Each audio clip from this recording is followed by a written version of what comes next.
today's edition of Pegasus Test. On today's edition, we're doing more dyeing videos. This time, we're going to take an OZ9 grip and dye it in OD. One of the great things about the OZ9 is, with its chassis system, you can swap out grip modules just by popping out one pin right here. And as you can see on this version, I've had it Cerakoted in finish M05. When you order the pistols, they come in a black.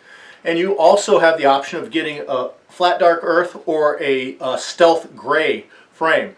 But they do not make an OD frame. And, yeah, this does not pass as Doc's seal of approval. So we're going to take one of the extra FDE frames I have, since they are desertless here in Virginia, and see if we can turn it into something more favorable for our woodland environment. Doc, can we save this? I mean, if it's using the right, we're going to find out, because if it's using the right type of polymer, we can. Now, then again, plastics and certain types of non-porous polymer, you can't dye it and it won't take. So it just depends on what type it is, but we'll figure that out. Yep, stay tuned. This is going to be interesting. All right, so once again, Les has kidnapped me and chained me to a chair in the Bravo Company arms room of One Shepherd. So since I'm here, we might as well talk about some, we got this thing going. We don't want to bring it to a boil, mind you. You want to get it good and hot, but don't bring it to a boil. It starts to boil, turn that thing down. Reason is that you don't want to damage anything that you're working with. Remember, these are various forms of polymers and plastics and, and synthetic materials, and they will melt. They have a pretty low melting temperatures and stuff. So don't go that hot. And clearly boiling is no bueno. So, but we are heating this up, and I want to talk to you about the OD green recipe that I found to be the most successful. And so the one that I found to be the most successful is 4 parts RIT Kelly green. You can also, if you don't find the Kelly, there's an apple green out there. It's fine to use that in lieu of this. But 4 parts Kelly green. And then you need 2 parts sunshine orange. There's another form of orange very, very close to this one. If you have that instead of the sunshine orange, get that. That's fine. So 2 parts of this. And then 1 part dark green. Okay? So, the dark green and the sunshine orange form what I think is a better quality brown. And remember that the part of the olive drab, the drab really is to be adding that earth tone brown into a green.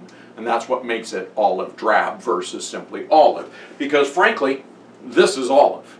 Okay? Could you just use this? Yeah. And you're going to get a very light olive looking color, particularly if you're starting from white. We're starting from flat dark earth, but it's not that much of a difference. Again, your option if you want very, very light color. So let's try this again. It's 4 parts Kelly green, 2 parts sunshine orange, 1 part dark green. We're just going to pour that into our mix now.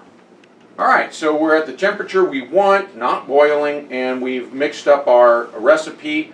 So I'm just going to go ahead and start submerging that. We're also going to throw, what the heck are these things, Les? They're earphone connectors for your helmet. That's what I said. Night vision earphone laser rangefinders. All right, and I'm going to dump all that in there. Try to let it submerge. You do want something to handle this. I have tongs around here somewhere. We're going to find those. But, you want to be able to submerge it. And that's okay. We are going to wind up... yeah, there, got some stuff there. We're going to agitate this a little bit. That's one of the things you want to do from time to time. You don't have to sit here stirring, although you're not hurting anything, literally just sitting here stirring either. So if you've got that kind of energy and wherewithal, go ahead and do that.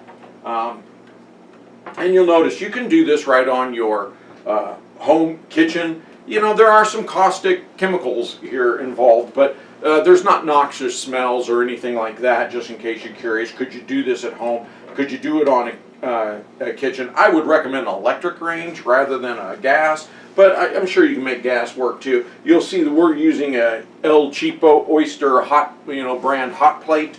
It's an electric range that we've got plugged right into the wall here. And you just want to make sure, like spillage and stuff like that. These are dyes, and so we have extra papers around, not just to keep ourselves clean, but to test the palette, stuff like this. We are doing a lot of that as well, because you're not really seeing on camera. But then since I'm sitting here talking to you, I'm just going to sit here and stir this. Now what I'm looking for is about 10 minutes. It doesn't have to be on the nose. It's not like that. And the longer you keep it in to a fashion, the longer you're going to actually, the darker or deeper the color tends to be. So keep that in mind. And again, this is a bit of a test for us, not just in the sense that we're looking at the recipe, but also it's a bit of test for us because some polymers are more, they take this dye way better than other polymers. Hard polymers, some of them don't. They just don't like it for whatever reason. I think it has more to do with how porous they are. All right, but here's the thing we haven't talked about in past dyeing videos that we really need to be far more serious about, and that is after this is taken out and cools down, you want to rinse it. You have to rinse whatever you're dyeing and all the equipment you're using. You have to do this. I'm looking at these earphone mounts and I can see little metal screws on there. If I take this out and I set it to the side and I come back in a week, those things are going to be rusted. And not necessarily rusted just on the surface, but maybe seriously rusted through. And that's what I was saying. This is very, caustic. Dye is very caustic, and so it will eat metal, right? So one time, I'll go ahead and confess to you that, oh boy, did Long Pang read me the riot act. We dyed some, what did we dye? We dyed, oh I know what it was, we dyed buttstocks for some M4 carbines. And I sat here and dyed it, and I talked about, oh look at this, and I got this really cool, like almost I'd call Russian green effect out of it. We'll put a link in the end of the video for you to see that particular one. Yeah, it just came out super cool. I really liked it. And then forgot to rinse them. Les Pang came over to the Bravo Company Arms room probably 2 weeks later and pulled out the springs. Because I had submerged rather than just the stock, I had put in the entire buttstock, right? These were brand new rifles. They'd cleaned. We'd made sure they had no grease on them. And I just submerged the whole thing. Oh my gosh. The aluminum was fine, but the buffer spring had rusted through. Needless to say, he was angry and I was out of pocket for a bunch of buffer springs. So, do make sure you wash, no matter what you're doing. Hard polymers, whether you're doing nylons and that sort of material for battle rattle or rucksacks or whatever the case is, right? Once you've done the dyeing, do make sure that you are then letting it cool and then taking and just rinse it in room temperature tap water is just fine. Rinse it all out, rinse it thoroughly, right? You won't get it to the point, or at least in most cases, you won't get to the point where the material isn't leaking some dye, so you want to make sure you put it on cardboard to let it dry somewhere safe that isn't going to stain the carpets in your house or anything silly like that. But nonetheless, you want it to dry, but before you do that, do rinse it out. Do rinse it out. It gives a much more even drying coat. Okay, we've been in it just over. Again, you can make it last as long as you need it to last. If you keep it in longer, you tend to take in more dyes, but at some point, it won't take in anymore, right? All right, so here's an interesting point. I'm looking at this right away, and I'm seeing that we talk about certain types of polymer. If you can grab that camera, bring it over, you got it, or zoom it in. So certain types of polymer aren't going to work. I'm going to drop this down into the pan we have sitting right beside us, okay? And it does not appear to have taken this dye at all.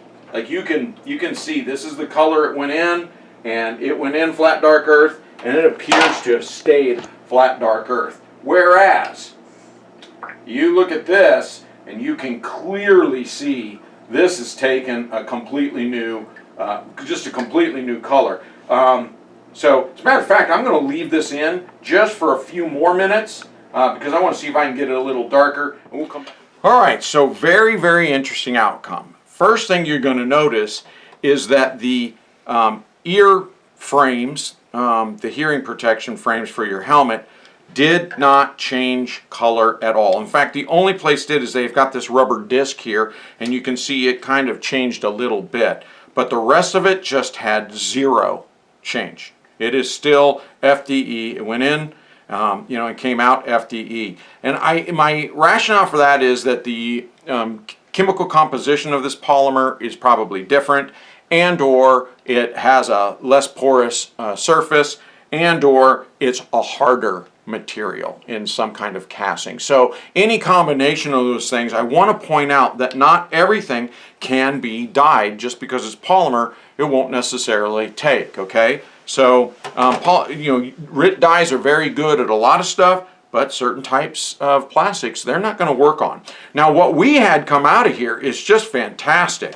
Really, now Les and I are both very happy with it, but I want to point out that while I think both Les and I think this is a superior look, the fact is what we anticipated is that it would come out the OD, that you see in Magpul, and what's this one? Polymer 80 Gen 2 frame. Okay, so a Polymer 80 Gen 2 or Magpul, they have this is almost a Ranger green, but they have their own forms of ODG that tend to be very, very dark. And so we were expecting something like this. We didn't get that. We got this kind of almost, I don't know what to call it. I call it a Russian green, and I don't know why I call it that. It just reminds me. It's vibrant. It's a very vibrant green. It matches the stocks we did previously.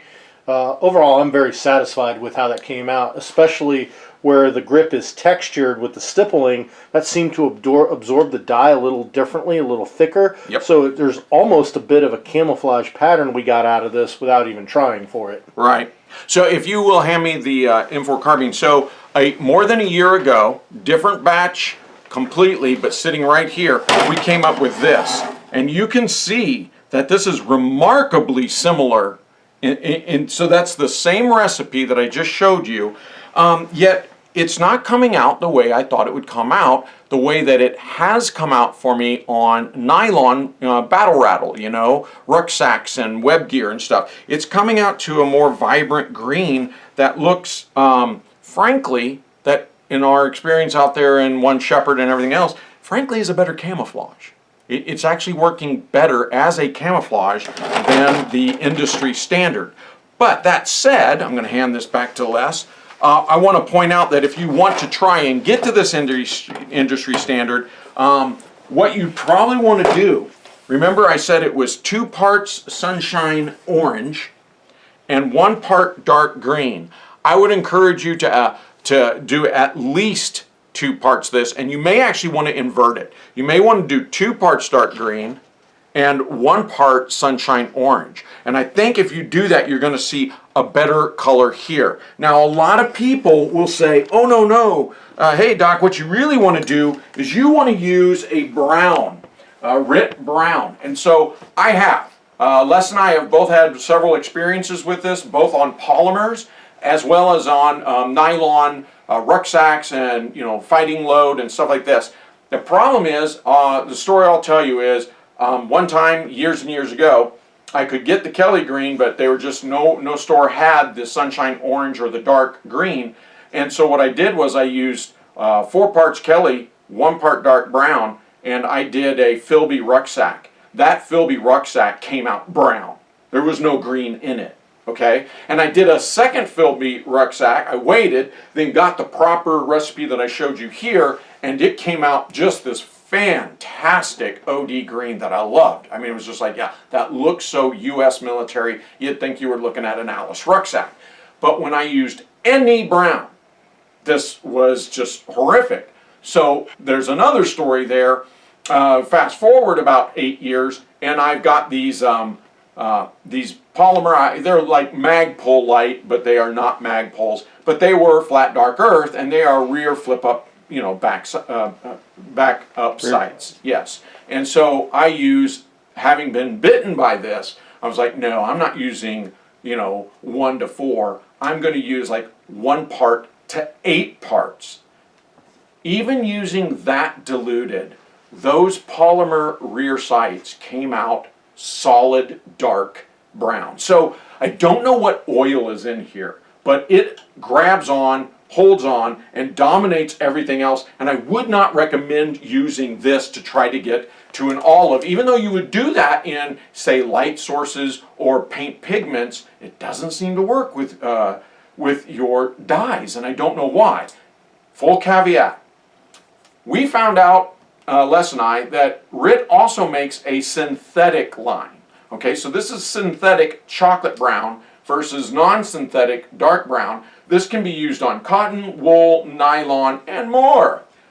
However, the synthetic line, chocolate brown, says polyester, nylon, acrylic. Are you kidding me? Acrylic and polyester?